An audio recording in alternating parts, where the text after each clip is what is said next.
আসসালামু আলাইকুম। সবাই কেমন আছেন? আশা করি সবাই ভালো আছেন। আজকেও আপনাদের মাঝে আরেকটি ভিডিও নিয়ে চলে আসলাম। তো আজকের রেসিপি হচ্ছে কলার মোচার চপ। তো এখানে দেওয়া আছে কলার মোচা আছে, আলু সিদ্ধ করা আছে, পেঁয়াজ আছে, এখন দেওয়া হলো মরিচের গুঁড়া, হলুদের গুঁড়া, লবণও দেওয়া আছে। এবার সামান্য দেওয়া হলো জিরা, গরম মশলার গুঁড়ি দেওয়া হলো, কাঁচামরিচ দেওয়া আছে। এখন এটাকে ভালো করে মাখাই নিচ্ছে, সুন্দর করে এটা মাখাতে হবে।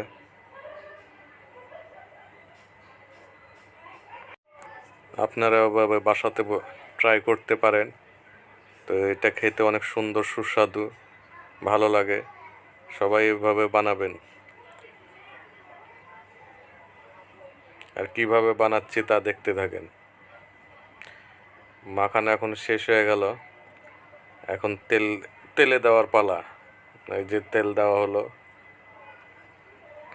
তেলও মনে হয় গরম হয়ে গেছে। এখন গরম তেলে ছাড়া হচ্ছে।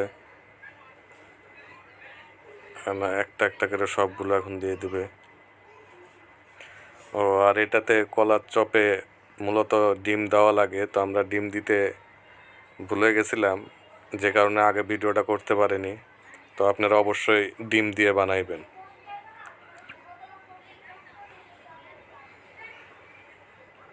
তো চপগুলো এখন রেডি হয়ে গেছে খাওয়ার জন্য।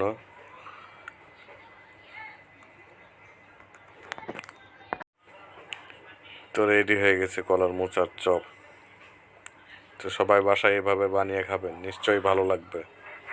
এখন আরেকটা রান্না হবে চিংড়ি মাছ দিয়ে লাল শাকের ঝোল। আপনারা এভাবে আগে খাইছেন নাকি জানাবেন। তখন পেঁয়াজ মরিচ ভাজা হচ্ছে, তারপরে রসুন দেওয়া হলো একটু,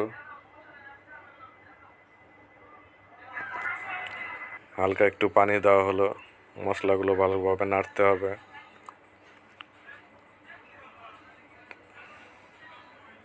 এখন হলুদ দেওয়া হলো একটু, হলুদ দিয়ে আবার ভালোভাবে নাড়া হচ্ছে।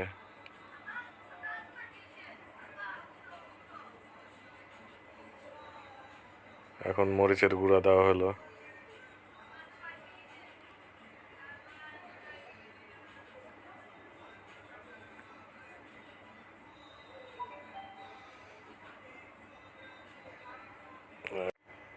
যে চিংড়ি মাছগুলো ধোয়া ছিল এখন সেগুলো দিয়ে দিচ্ছে।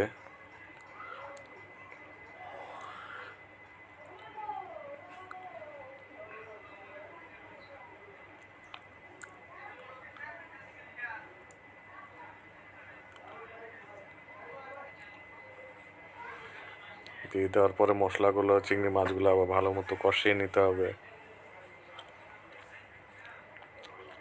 মশলা কষানো শেষ হয়ে গেলে এখন আমরা লাল শাক দিব।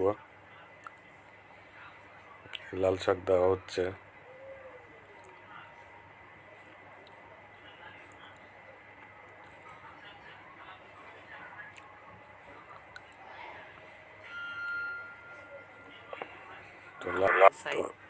তরকারি কষানোর পরে যে রান্না হয়ে গেছে। তো কেমন লাগলো অবশ্যই আপনারা জানাবেন, আর আমাদের চ্যানেলটা সাবস্ক্রাইব করে দিবেন।